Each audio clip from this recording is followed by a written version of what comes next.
What was your first impression upon seeing Trey Lance back? How does he look? What did he do in that time away to change or improve? He's been great. You know, we've had him here the last month, along with almost everyone else. You can tell he got healthy while he was gone, and he's come back and he's gotten in 4 good weeks of work. Healthy in what way? What Just his whole body clearing up through the whole season and getting back to feeling right. Are there things you've noticeable improvement and things that aren't obvious that he needs to work on? Yeah, I mean, he came back doing just as good as he did last year, and we've had 2 practices, and I think he's done some good things on those 2 practices. Is his throwing motion at all different? No, I don't think so. It seems like he's a little bit more 3/4. Is that? I mean, I don't recall that. Than when? What's that? 3 more 3/4 than when? Then I remember. Maybe I'm remembering incorrectly. But Yeah, arm angles change here and there, but no, I see about the same.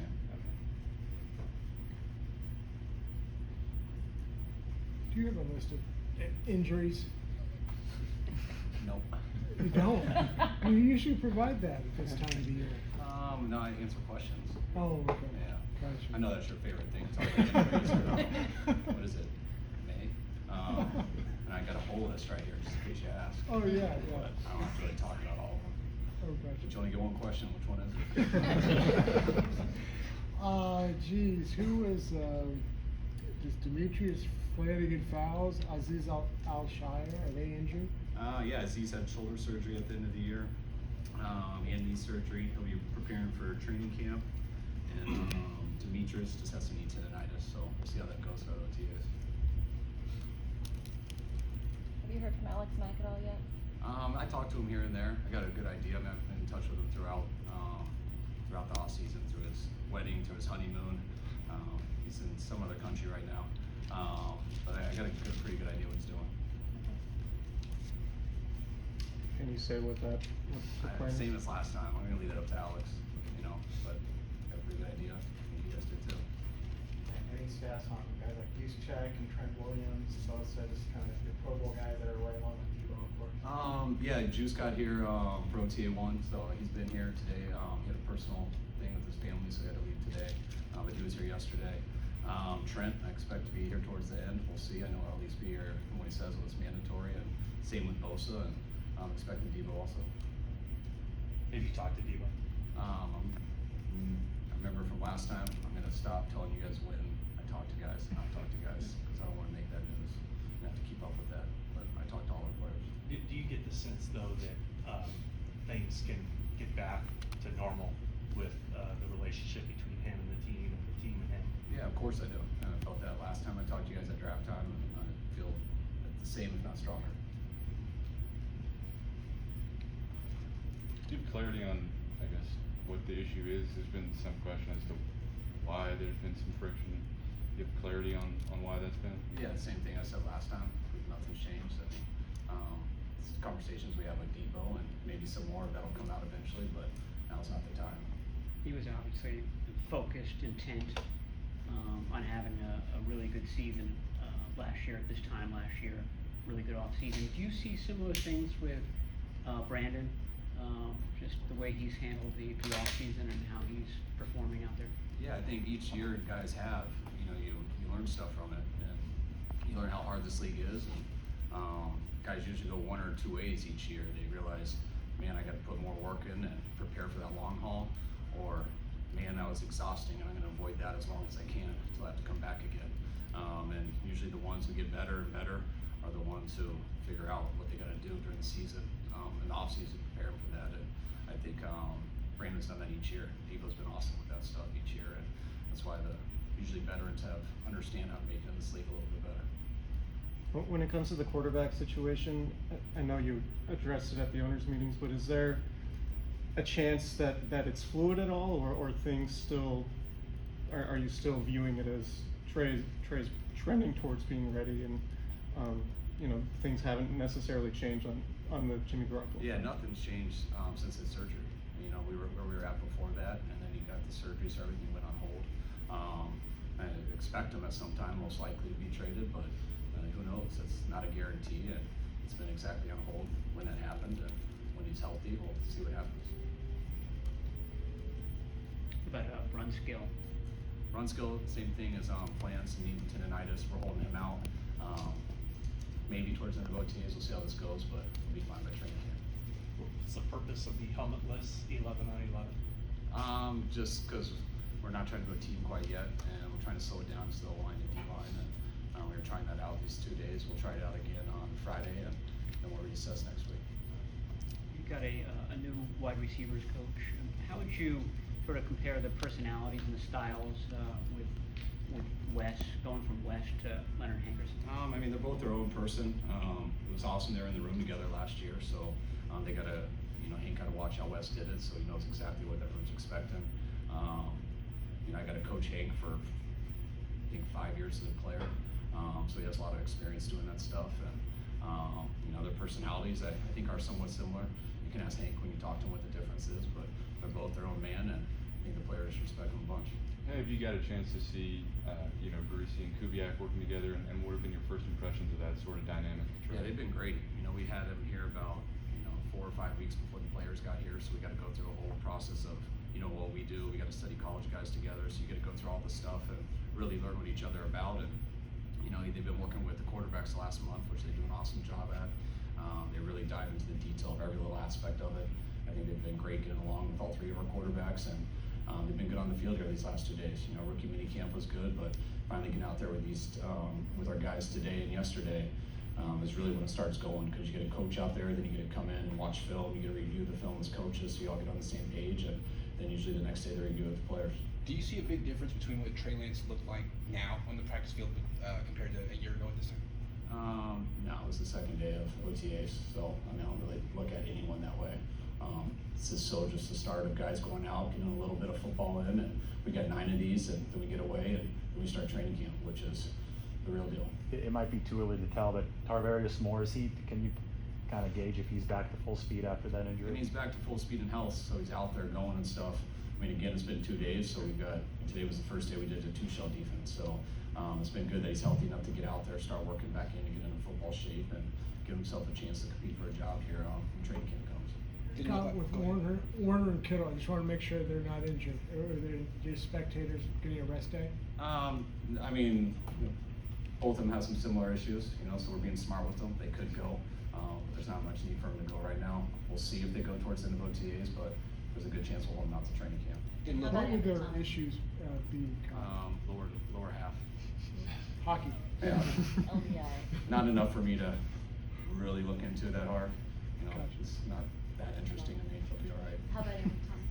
What's that? Aaron Thomas. Ambry was sick today. He was here yesterday, but we sent him home this morning. He came in with some symptoms. Didn't look like Justin School was wearing a brace. Is he all the way back? Yeah, he's cleared to go and healthy. I mean, when guys are all the way back, it means they're healed. But it takes a while to get all the way back playing football, and that's why he's fortunate to have OTAs and stuff to kind of hopefully build a base before you go to training camp and it's real football. You think Kinlaw and McGlinchey should be ready by camp? Yeah, I do. Those guys have been great. We didn't expect to have them until training camp, but just looking at them out there and how they're moving, we consider them ahead of schedule, and it's been very positive on both of those No guys. shot for the mini camp stuff? No. I mean, I bet you they could if they wanted to, but it's not worth it. Has Kinlaw lost weight? Yeah, yes. How do you envision, does that impact his role at all? No, I don't think so. The lightest Kinlaw had been was the end of his rookie year. He got hurt at the Dallas game, and he was playing at the top of his level then. And he's a pretty strong, massive guy. So the way he's been working, the way he's been eating, he's going to be the right size, whatever that weight is, because he's in pretty good shape. What do you want to see from Aaron Banks over these 9 practices? Just good. Hopefully he can stay healthy through this and get work in 9 days. It's with us not going against each other as much right now. It's so important on the drills they set up to go against each other, because we're trying to simulate football the best we can. Hopefully we'll be able to do that a little bit more as we get going.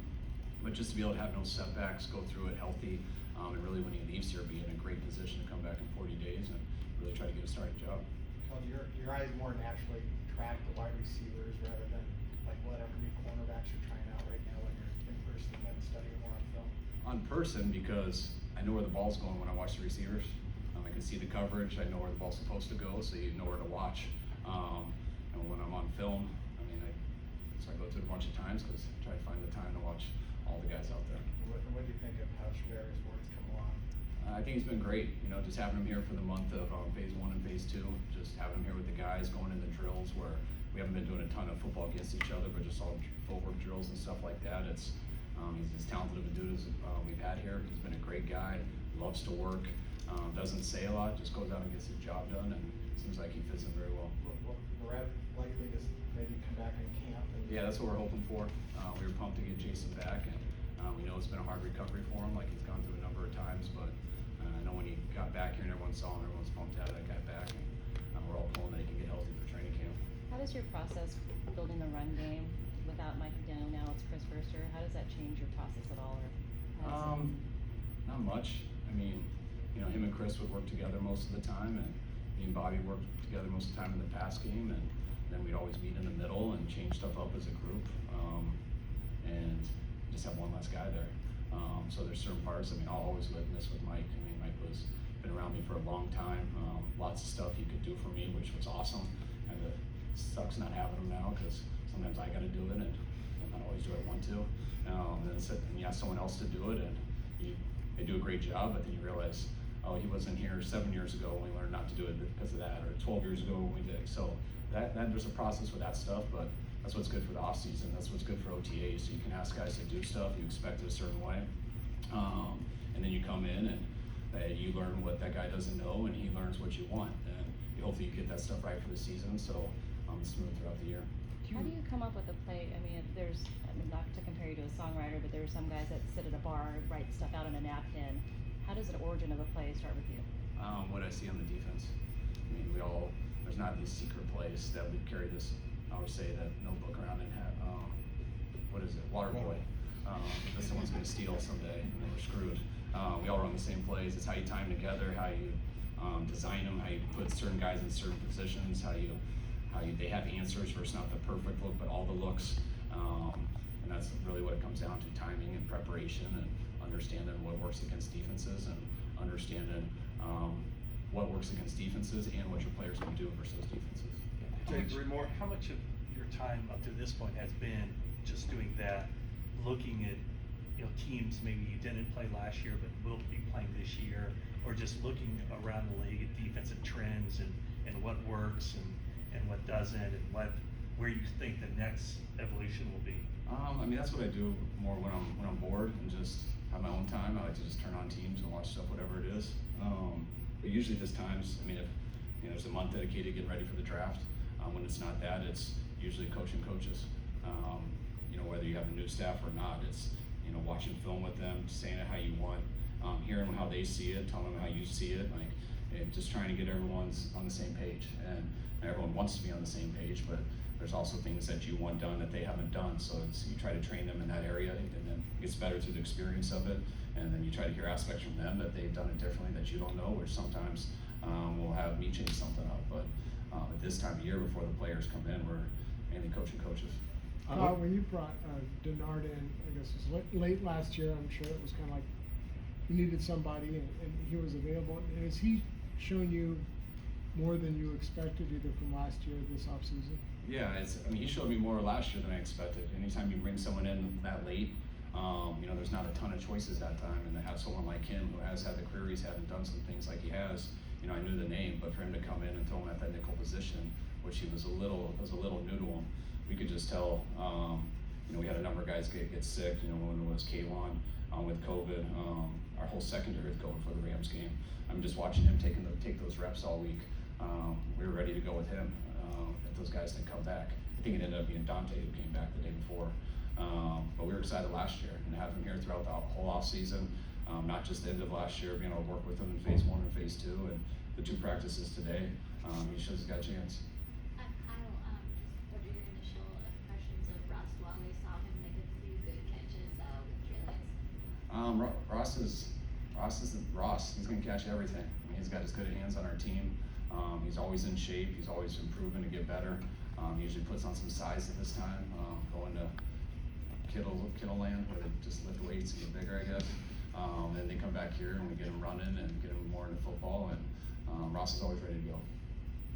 NFL coaches talk a lot about creating schemes that fit their players' skill sets, obviously, and I'm curious what your process is like with Trey, given there's been such a limited sample size, and how you sort of go about creating an offense for a guy that hasn't played a whole lot.